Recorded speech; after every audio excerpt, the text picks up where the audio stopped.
Good morning.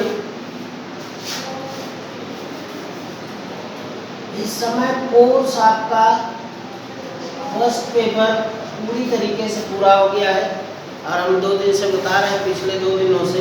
अब आपका course revise हो रहा है और सबसे बड़ी चीज़ ये है कि इस समय ऑफलाइन और ऑनलाइन एक साथ चल रहा है। जो ऑफलाइन में है वही ऑनलाइन में भी है। तो अगर कहीं आप ऑफलाइन मिस कर रहे हैं तो ऑनलाइन करिए, ऑनलाइन मिस कर रहे हैं तो ऑफलाइन करिए। अगर दोनों के लिए तैयार है तो 2 बार कीजिए, आपकी प्रैक्टिस बढ़िया होगी। तो शुरुआत किए हैं पहले लेसन्स की एक्सरसाइज से, ठीक है। तो वो एक्सरसाइज बता रहे हैं कुछ और न्यूमेरिकल्स, ठीक है। चूँकि इमेज सारी एक बार हम भेज चुके हैं, एक बार इमेज आ चुकी है। हालांकि इमेज हम फिर भेज देते हैं जो पढ़ाते हैं। तो आप कोर्स को अगर और थोड़ा रन करना चाहते हैं तो आप अपने हिसाब से रन कर सकते हैं, क्योंकि इमेजेज आपके पास पहले से हैं, ठीक है। तो क्वेश्चन आगे है आज। एक चालक पर 1.0 कूलम ऋण आवेश है।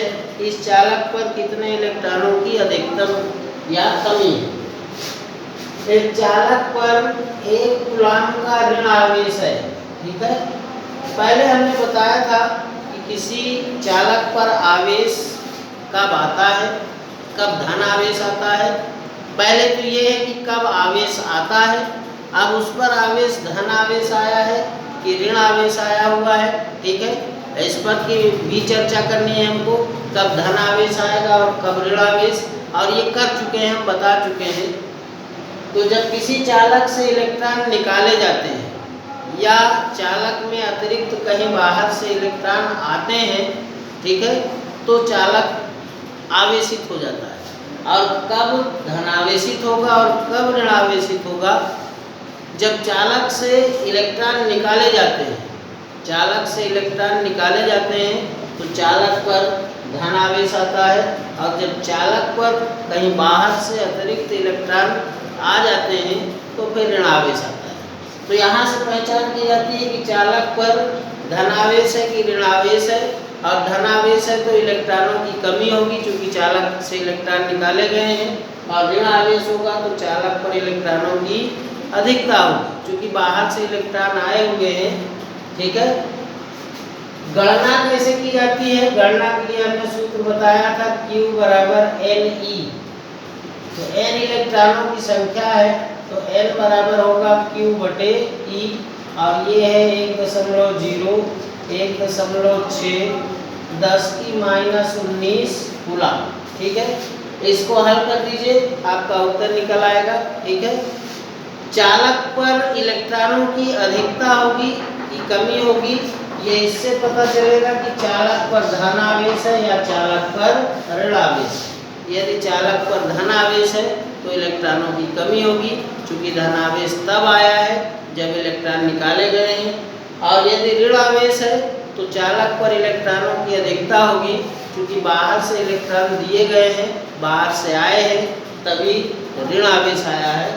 तो न्यूमेरिकल्स में क्वेश्चन में ऋण आवेश है तो बताना है आपको कि इलेक्ट्रॉनों की अधिकता या कमी होगी और कितने इलेक्ट्रॉनों की होगी। तो कितने के लिए तो ये लगा हुआ है, ठीक है।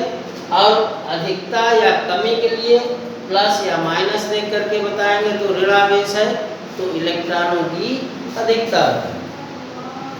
अगला क्वेश्चन है, किसी वस्तु को 4.8 × 10⁻⁻19 कूलम से धनावेशित करने के लिए कितने इलेक्ट्रॉन निकाले जाए, ठीक है। एक चालक को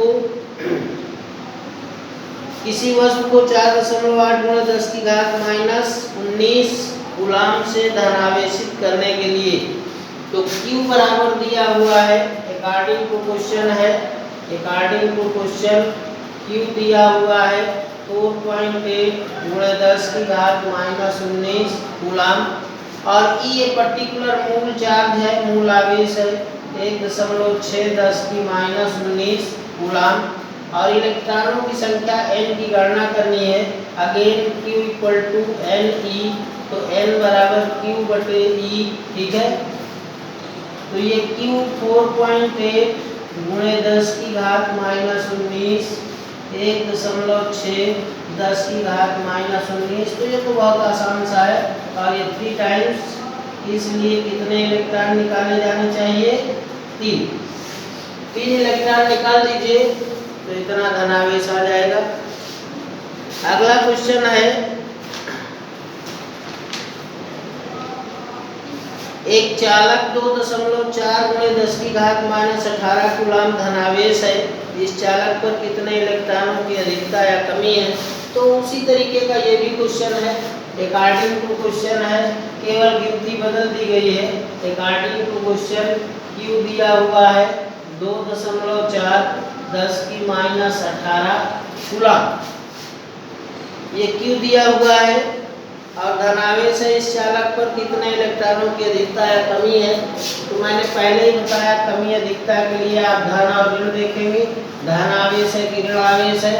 धन आवेश है तो कमी है, ठीक है, बाहर गए हैं इलेक्ट्रॉन।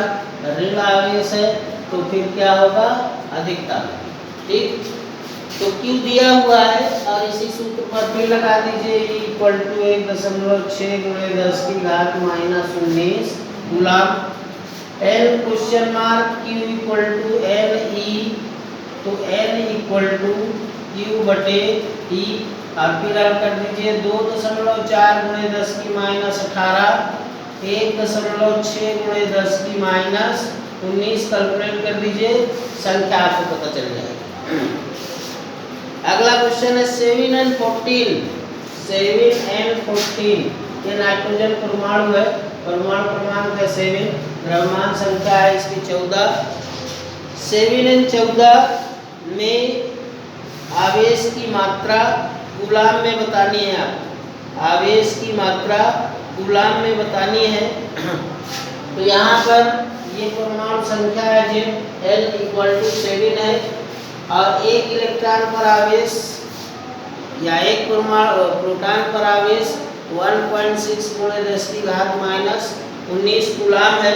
तो आपको मल्टीप्लाई कर देना है, 7 से मल्टीप्लाई कर दीजिए, 7E होगा, ठीक है। तो 7 × 1.6 × 10⁻19 कूलाम। और ये कंपटीशंस के लिए अच्छा ध्यान रखिएगा, ये जो विभिन्न प्रतियोगी परीक्षाएं होती हैं इंजीनियरिंग या नीट की, मेडिकल की, तो उन परीक्षाओं के लिए बोर्ड से अच्छा है। यहाँ से आप कैलकुलेट किए हैं, परमाणु संख्या 7 है, द्रव्यमान संख्या 14 है। तो इस परमाणु संख्या से हमने आवेश की कैलकुलेशन की है, क्योंकि एक इलेक्ट्रॉन पर 1.6 × 10⁻19 कूलाम, तो 7 पर क्या होगा? मल्टीप्लाई करेंगे।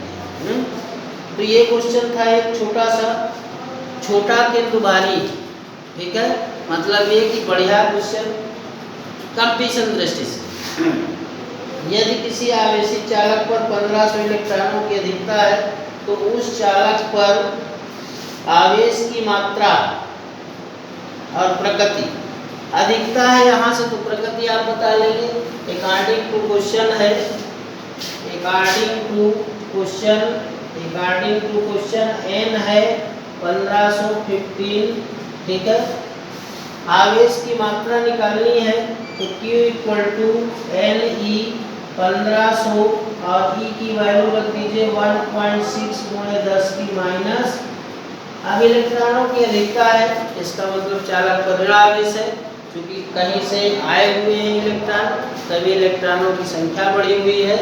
तो ये न्यूमेरिकल्स हैं, बहुत छोटे छोटे 1 नंबर के क्वेश्चंस होते हैं, लेकिन समझने के लिए अगर मालूम नहीं है, अगर आपको इनका सबका सिद्धांत नहीं पता है तो आप सब गलत कर डालोगे। देखने में लगते हैं कि बहुत आसान से, लेकिन सैद्धांतिक रूप से अगर मजबूत हैं आप तब तो ठीक है, अदरवाइज फिर ठीक नहीं है।